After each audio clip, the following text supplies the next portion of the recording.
Oi pessoal, tudo bem? Eu sou o Lucas e esse aqui é o primeiro de uma série de vídeos em que a gente vai falar sobre esse livro da Ana Martins Marques que se chama O Livro das Semelhanças.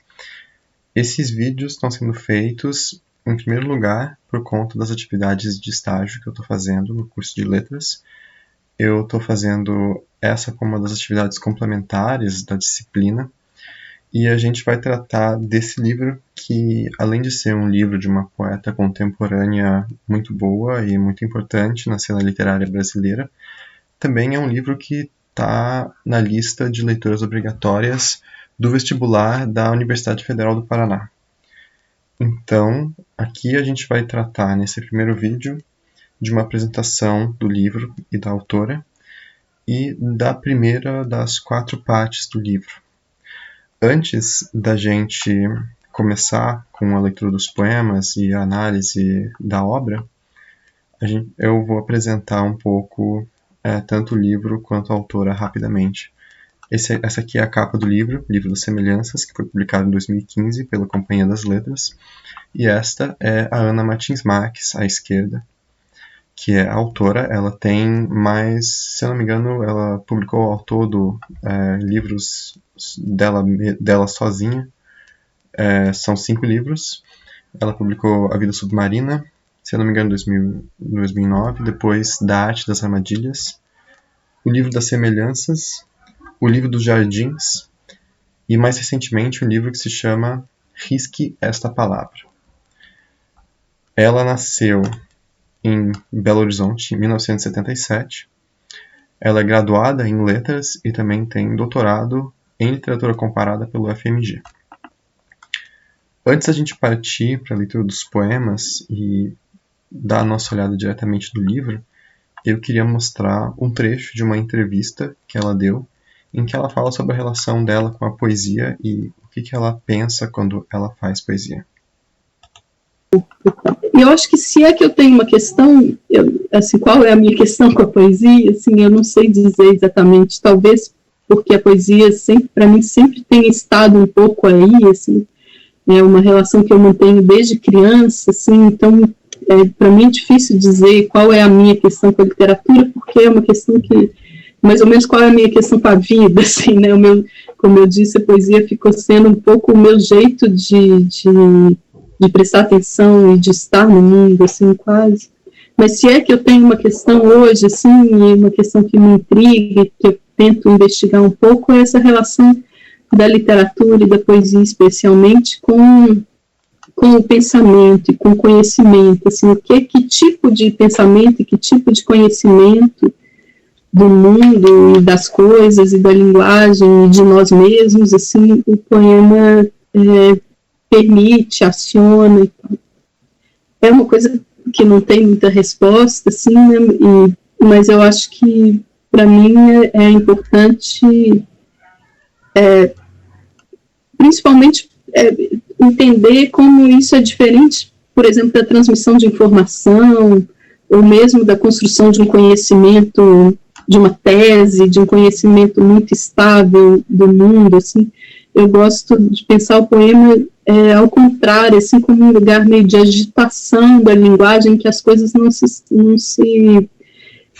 se estabilizam muito, nem os sentidos, nem os propósitos, Então, eu acho que o poema ele aciona o pensamento, talvez justamente ao chamar a atenção para esse aspecto material da linguagem, para o modo como o poema é um pensamento, mas ao mesmo tempo é um pensamento que é meio inextricável e está muito ligado a um modo de dizer. Eu gosto de usar uma imagem que eu acho que eu roubei do Walter Benjamin. Eu tenho uma coisa com os escritores, que eles roubam e depois não sabem exatamente de onde roubaram, ou talvez finjam que não sabem, né? Eu não me lembro exatamente de onde eu roubei, mas eu acho que é como o Benjamin fala da memória, Mas a imagem que eu gosto de usar é que como o poema é como aquele jeito de dobrar as meias, em que você faz uma espécie de bola, em que o conteúdo e o invólucro é meio a mesma coisa, né? Você não tem como tirar a meia de dentro daquela bola de meia, né? Sem desfazer também o invólucro, né? Então, o poema, para mim, tem um pouco a ver com isso, né? Você não tem como tirar o conteúdo de um poema de dentro da forma, assim. Forma e conteúdo estão ligados, assim, de uma forma meio inextricável, sei lá. Então, tem algumas coisas que eu acho que são importantes e interessantes a gente chamar atenção nessa fala dela. Primeiro, da relação com os objetos. A gente vai ver nos poemas que nós vamos ler dela ao longo desses vídeos como os poemas se baseiam em objetos cotidianos. Às vezes, o próprio livro se torna um objeto para fazer um poema. E como, ao tentar produzir um conhecimento, como ela diz, sobre esse objeto, ela acaba produzindo, o poema acaba produzindo, uma espécie de conhecimento sobre o próprio eu lírico, sobre o próprio sujeito que está falando daquela coisa. Ela também fala de como ela tem prestado atenção no aspecto material da linguagem e como isso é importante. Essa vai ser uma temática e algo que se traduz nos poemas dessa primeira parte de uma forma bastante importante, de uma forma bastante extensiva. A gente vai chegar a isso daqui a pouco. E também nisso que ela fala, que eu acho que é a síntese dessas ideias, que é da imagem das meias, que são forma e conteúdo, que são invólucro e conteúdo ao mesmo tempo. Eu acho que isso acontece no poema e isso acontece nos livros dela. É nesse livro em particular. Justamente porque é um livro que carrega nos poemas a consciência de que ele é um livro. É poesia que sabe que está falando sobre poesia. Então, sem mais delongas, eu vou aqui ao livro. Eu tenho ele digitalizado, digitalizei a minha cópia para a gente trabalhar com ele. E eu vou chamar atenção logo de cara desde o sumário do livro. A gente tem no sumário já clara a divisão. É aqui em 4 partes. Livro é a primeira. A segunda parte se chama Cartografias. A terceira se chama Visitas ao Lugar Comum. E a quarta parte, mais longa, se chama O Livro das Semelhanças. Neste vídeo a gente vai tratar dos poemas dessa parte aqui. Livro. E só de olhar os títulos a gente já vê que ele procura ser meio que um livro dentro do livro. O primeiro poema se chama Capa, depois nome do autor, título, dedicatória, tem o primeiro poema, tem um índice remissivo, o último poema, e a contracapa. É quase como um livro dentro do próprio livro. Esses são poemas que tratam da própria materialidade do livro, como ela fala, a materialidade da linguagem e também um pensar, um conhecimento sobre o próprio objeto. Mas antes mesmo dessa parte do livro começar, tem esse poema aqui que se chama Ideias para um Livro. Ele não tem o título de prefácio, porque ele está tecnicamente fora do livro, da parte livro. Ele está, no entanto, antes de todos os poemas. Vamos dar uma olhadinha nele. Aqui, Ideias para um Livro. A gente vê que ele é dividido em 6 partes, que tem 6 ideias para um livro. Eu vou ler então. 1. Uma antologia de poemas escritos por personagens de romance. 2. Uma antologia de poemas epitáfios. 3. Uma antologia de poemas que citem o nome dos poetas que o escreveram. Uma antologia de poemas que atendam às condições 2 e 3. 5. Um livro de poemas que sejam ideias para livros de poemas. 6. Este livro de poemas. É interessante que das partes 1 até a 4, ela fala de antologias. Antologias geralmente são seletas, né, seleções de poemas. E aqui, aparentemente, escritos por pessoas diversas, né? Por personagens, poemas epitáfios, poemas que citem o nome dos poetas que os escreveram. E na parte 6, a gente tem a única das ideias para um livro que é de fato colocada em prática, né? A parte 5 é colocada em prática só um pouco, porque a gente não tem um livro de poemas que sejam ideias para livros de poemas. A gente tem este poema, que são ideias para livros de poemas. A parte 6, no entanto, fala deste livro. Então, é uma proposição dentro do poema que inaugura uma consciência do livro sobre o próprio livro. As outras partes, elas são um pouco paradoxais, porque ao mesmo tempo em que elas são ideias, elas se tornam palavras. Esses livros eles não existem, a gente pode dizer assim, mas as ideias existem enquanto palavras. Agora, essa parte 6, este livro de poemas, que é este livro de poemas mesmo, faz uma referência que a gente chama de metalinguística ou metapoética, e que é o principal tema dessa parte que a gente vai ler neste vídeo, dos poemas desta parte. A gente não vai ler todos eles. O que significa isso? Metalinguagem é sempre que algo reflete sobre si mesmo. Por exemplo, um filme que é sobre a gravação de um filme. Então, é um filme que mostra não exatamente os bastidores, mas pode ser os bastidores de um filme. É um filme metalinguístico, um making of, né? Aqueles documentários que falam sobre como um filme foi feito. É um filme metalinguístico. Um poema ou um livro de poemas que fala sobre fazer poesia, que faz referência direta ao objeto poema, ao objeto livro, é metapoético. A gente vai ver como isso se reflete nesse livro. Mas, de modo geral, a metalinguagem ela gera alguns efeitos. Ela gera, primeiro, uma reflexão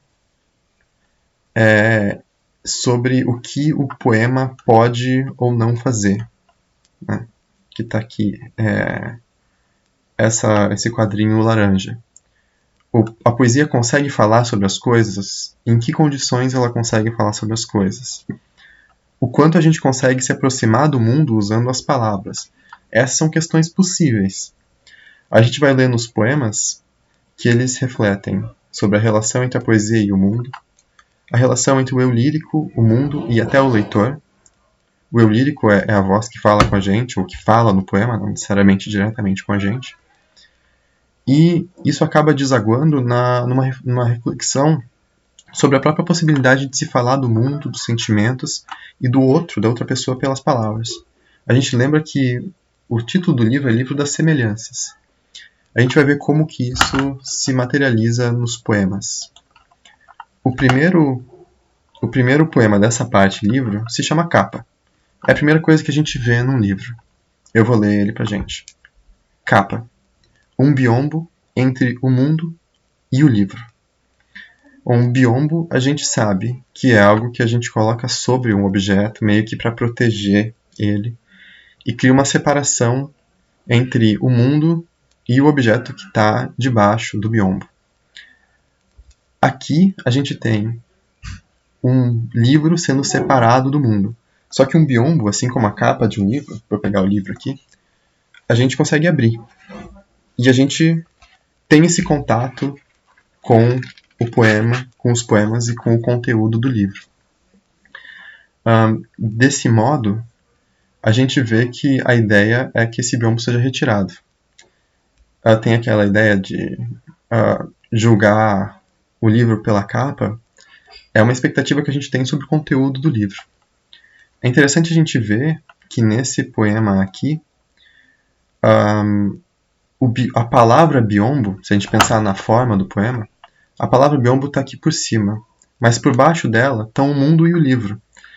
De certa forma, embora eles estejam em versos diferentes, o mundo não está separado do livro pelo biombo. Esse poema carrega um certo paradoxo. Talvez porque o mundo, ou melhor, o livro, depende do mundo para existir. Né? O livro existe quando ele é escrito e ele existe de novo quando ele é lido. O livro existe porque ele fala de coisas do mundo. E essas coisas do mundo se atualizam no livro, tanto pela escrita quanto pela leitura. Então, esse biombo, que é a capa, é feito para ser tirado, e essa relação entre o mundo e o livro, através da leitura, é feita para ser atualizada sempre que um livro é aberto e sempre que um livro é lido. Eu queria chamar a atenção também, nesse poema, para a metáfora que o poema cria. O biombo acaba servindo aqui para representar a capa. É importante a gente dar uma olhadinha na estrutura da metáfora. Tem, portanto, uma transferência de sentido entre alguma característica do biombo e alguma característica da capa do livro. Eu vou até escrever aqui pra gente. Então, algo do biombo que é transferido para a capa. Nesse caso, a gente pode pensar na característica de proteção, de cobertura que a capa faz em relação ao livro. Nesse caso, é o biombo que protege, a capa se transforma no biombo que protege o livro do mundo, ou que separa, mais do que protege, que separa, mas que é retirado, que pode ser retirado. E quando a gente retira esse biombo, a gente entra no livro. E aí a gente tem algumas outras coisas.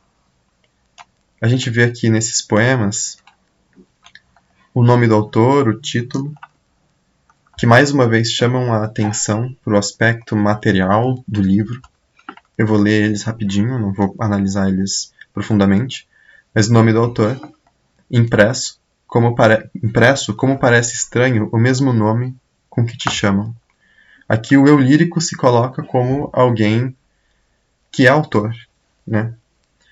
Então a gente tem essa consciência do eu lírico sobre o seu fazer poético. E o título é escrito assim: suspenso sobre o livro como um lustre num teatro. Aqui o lustre não é exatamente o espetáculo, que seria a peça teatral num teatro. Mas o título é representado, de novo, metaforicamente, como um lustre que ilumina o palco. E é sob a luz desse título que a gente vê o livro, é sob a luz desse lustre que ilumina a peça e que a gente pode ver a peça.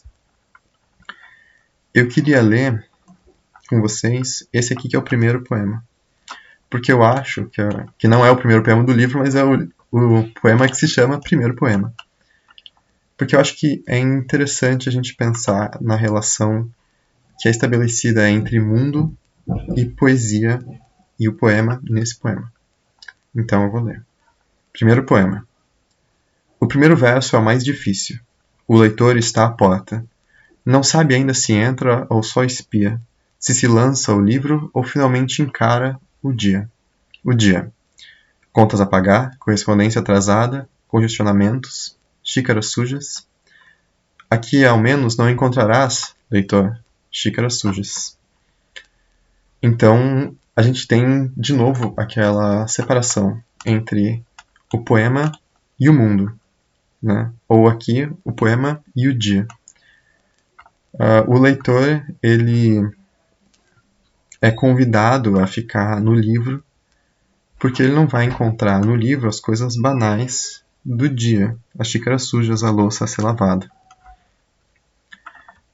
A gente viu no sumário que o livro tem várias referências a partes do livro. Então a gente começou na capa, e nós fomos ao nome do autor, o título, a dedicatória, a epígrafe, o primeiro e o segundo poemas, e de repente a gente tem esses aqui que são poemas bem diferentes. No título deles a gente já vê, eles não são partes do livro, né? Eles não são partes materiais do livro. Eles são meio que um acidente, como diz o poema da esquerda. E o poema da direita, ele fala de uma coisa que é fundamental para o livro inteiro. Eu vou ler ele primeiro e a gente vai pensar um pouco sobre o que ele quer dizer.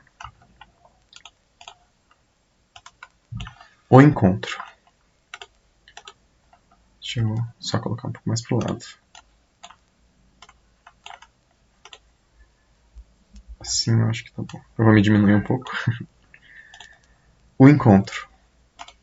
Combinamos de nos encontrar num livro, na página 20, linhas 13 e 14, ali onde se diz que privar-se de alguma coisa também tem seu perfume e sua energia.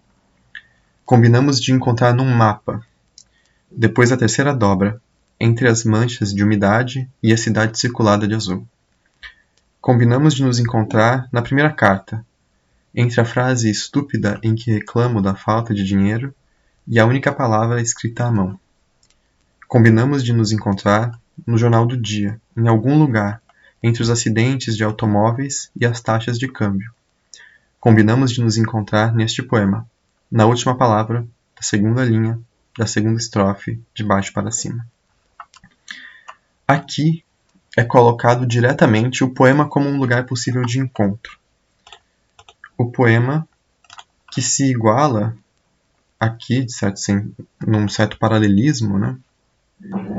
Num livro, num mapa, numa carta, no jornal e no poema em si. Então, o poema, na sua materialidade, já que ou o livro, né? Mas ela coloca o poema no final, na materialidade, na página, nas linhas, vira meio que um mapa para uma proposta de encontro que a gente não sabe se materializa ou não. Aqui, o poema é a palavra problematizada como lugar de encontro, porque a palavra é o que a gente usa para se comunicar com os outros, né? O poema vira, a gente vai ver, um lugar.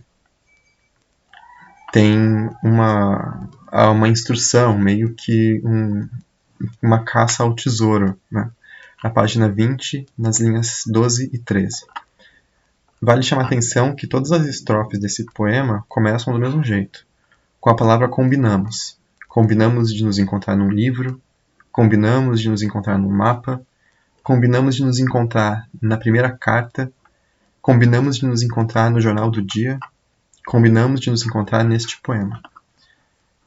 Então, ele acaba criando essa estrutura repetitiva, em que esses lugares que são feitos de palavras, esses lugares, como o mapa, que são uma representação de lugar, acaba ganhando uma certa equivalência ao poema. Se a gente seguir as instruções dessa parte do poema, vamos ver onde a gente chega.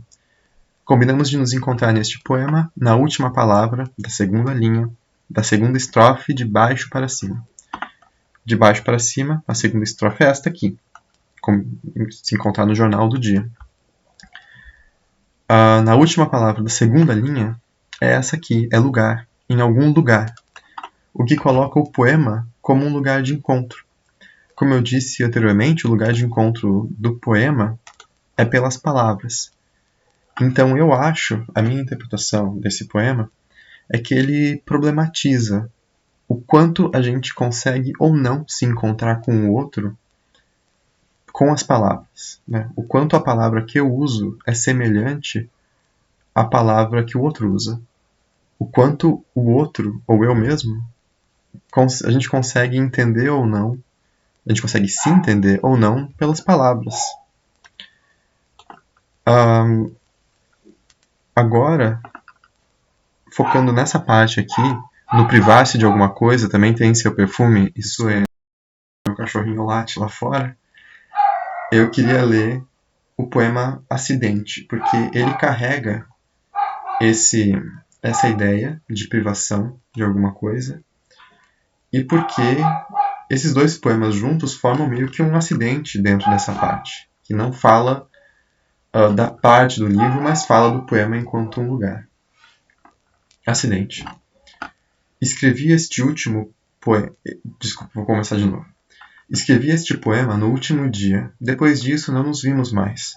A princípio, trocamos telefonemas, em que você sempre parecia estar prestes a perder o trem, enquanto eu sempre parecia ter acabado de perdê-lo.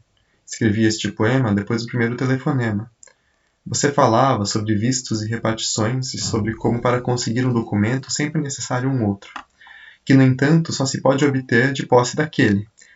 Eu falava sobre as noites perdidas na companhia de alguém, que nunca era você. Depois, aos poucos, você deixou de ligar. Escrevi este poema no segundo domingo em que você de novo não telefonou. Ao redor do poema, como em volta de um acidente, juntou-se muita gente para ver o que era. Então aqui a gente tem esse poema que fala sobre, na verdade, a incapacidade de se encontrar. E como o poema aqui também vira um lugar. É um poema que é escrito e que é um poema ao redor do qual muita gente se junta, como acontece, por exemplo, nos acidentes na rua. Todos os curiosos, sim, se aglomeram ali em volta do acidente para ver o que aconteceu. Curiosamente, muita gente se junta para ver o poema, mas os dois não conseguiram se juntar. Por isso, talvez, que ela escreveu esse poema. Ao mesmo tempo, este outro poema, chamado O Encontro, foi escrito como uma forma de dar instruções para que esse encontro acontecesse. Talvez ele tenha acontecido ou não tenha acontecido. É o que a gente fica... o que fica em suspenso. De qualquer forma, a gente vê que o poema se transforma num lugar em sua materialidade. Literalmente dando instruções de como chegar lá. Quase como se fosse um mapa, quase como se fosse a tentativa de criar um caminho para o encontro entre duas pessoas pela linguagem. Então a gente tem aqui, como um resuminho dessa parte, o livro como um objeto e como uma metáfora.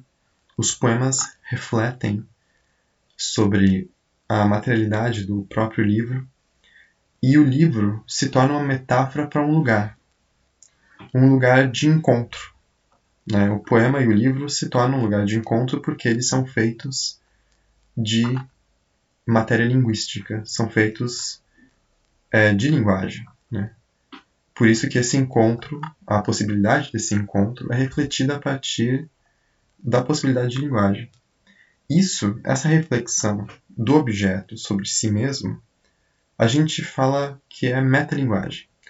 No fundo, a metalinguagem aqui, eu acho que serve para refletir sobre isso que eu tenho dito, sobre a possibilidade do poema de falar do objeto livro, e também refletir sobre a capacidade do poema sobre fazer aquilo que a linguagem se propõe a fazer em parte, que é a comunicação, que é falar de si, falar dos objetos do mundo e falar dos sentimentos e do outro. Né? Falar dos objetos acaba revelando, talvez mais do que sobre os objetos, acaba revelando coisas sobre o próprio sujeito, sobre o próprio eu que fala. No caso do poema, a gente chama de eu lírico ou eu poético. Né?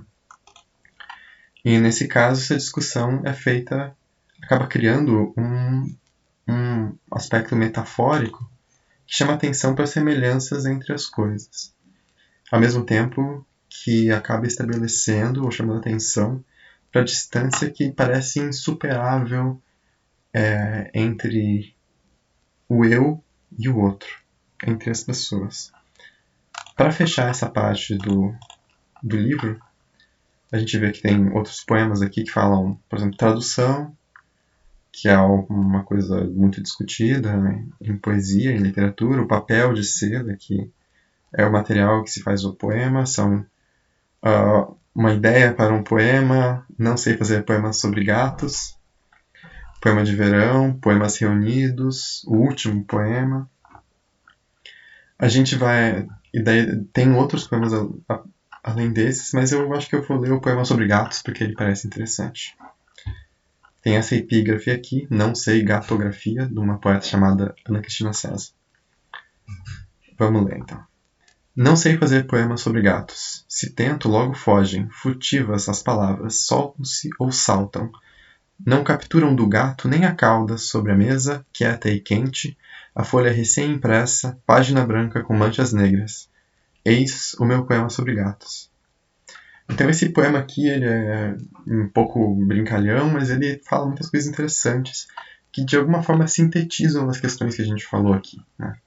Ela fala que não sabe fazer poemas sobre gatos, mas no final ela diz: eis o meu poema sobre gatos.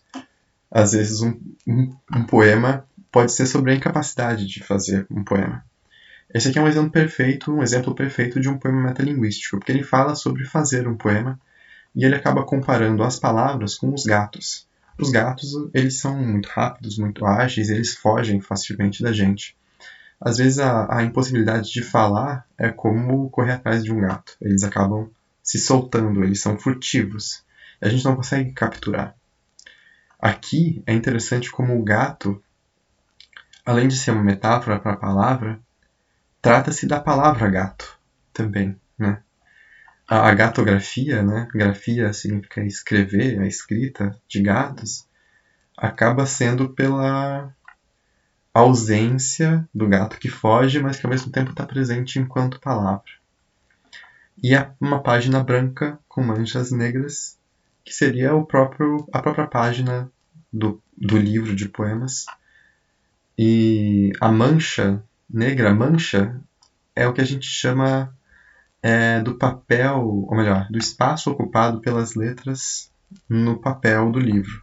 É uma palavra escrita, usada no meio editorial. Aqui as manchas também podem ser as palavras.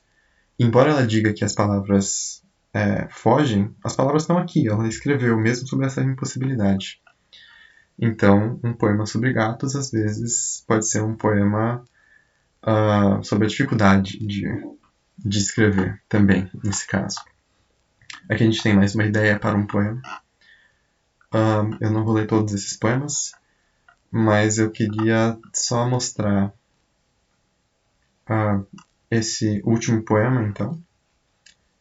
Agora deixa o livro, volta os olhos para a janela, a cidade, a rua, o chão, o corpo mais próximo, tuas próprias mãos. Aí também se lê. A gente vê que no primeiro poema, o poema que se chamava Primeiro Poema, ela falava sobre essa relação do dia com o poema, em que a pessoa, o leitor, ficava dividido entre ler os poemas e lavar a louça, as xícaras sujas. E aqui o leitor fica meio sem escolha, né? Ele se volta para a vida, para a cidade, para a rua e para o chão. A gente tem esse poema que se chama Índice Remissivo. O índice remissivo é exatamente o que é feito aqui. Uma lista de palavras em que páginas elas aparecem. De fato, esse serve como índice remissivo para este livro. Geralmente, o índice remissivo está no finalzinho do livro, né? É uma das últimas coisas. Aqui, ele está no finalzinho dessa parte chamada livro, mas ele não está no final do livro, de verdade. Então, ele acaba apontando tanto para coisas que já passaram, né? Como para coisas do futuro do livro, o que é interessante. E por último a gente tem esses dois poemas que fecham a parte. Colofão na última página do livro, geralmente tem, eu vou pegar aqui um exemplo, eu não sei, vocês não vão poder ver muito bem porque fica bem pequenininho, mas tem aqui, ó, colofão, são esses, um impresso, quase como um carimbo, sobre algumas características materiais do livro também. Ele fala sobre aspectos gráficos. Então, por exemplo, fala aqui que é a primeira edição, a terceira reimpressão, e dá aqui esta obra foi composta em tal fonte, na gráfica X, em papel de algum tipo, para a editora Schwartz, que é a Companhia das Letras, em fevereiro de 2019. E é como se fosse a saída do livro, né? A gente tem aqui, nesse poema chamado Colofão, esse poema, primeiro, entre parênteses, meio que suspenso. O colofão não é um conteúdo do livro, é mais é mais uma coisa que não que é, digamos, também é meta-linguístico, se a gente parar para pensar, porque fala sobre o próprio livro, mas não faz parte do conteúdo do livro em si. Ele lê assim este poema. Como parece diferente, leitor, este livro, agora que já não estás. Como eu tinha sugerido antes, o livro ele se refaz toda vez que a gente lê. Então, o livro é diferente agora que o leitor já não está, porque o livro está prestes a ser fechado. Né? E o livro é diferente porque cada leitura que a gente faz do livro é como se mudasse o livro, né? Porque muda a nossa leitura, a nossa interpretação. E por último, a gente tem esse poema que se chama Contracapa, um biombo entre o livro e o mundo. Ele é exatamente o contrário do poema chamado Capa. Vou recuperar ele. No poema chamado Capa, a divisão era o mundo e o livro, porque o livro não havia sido aberto ainda. No poema chamado Contracapa, que é essa parte aqui do livro, o último, quando você fecha e ele vira assim, o biombo está separando o livro do mundo. De novo, o biombo no poema não está entre o livro e o mundo, embora o que é dito é que se separa, de fato, se separa. Mas, assim como o leitor fez o movimento do último poema para o dia, agora o livro volta a ser separado do mundo e o biombo é recolocado.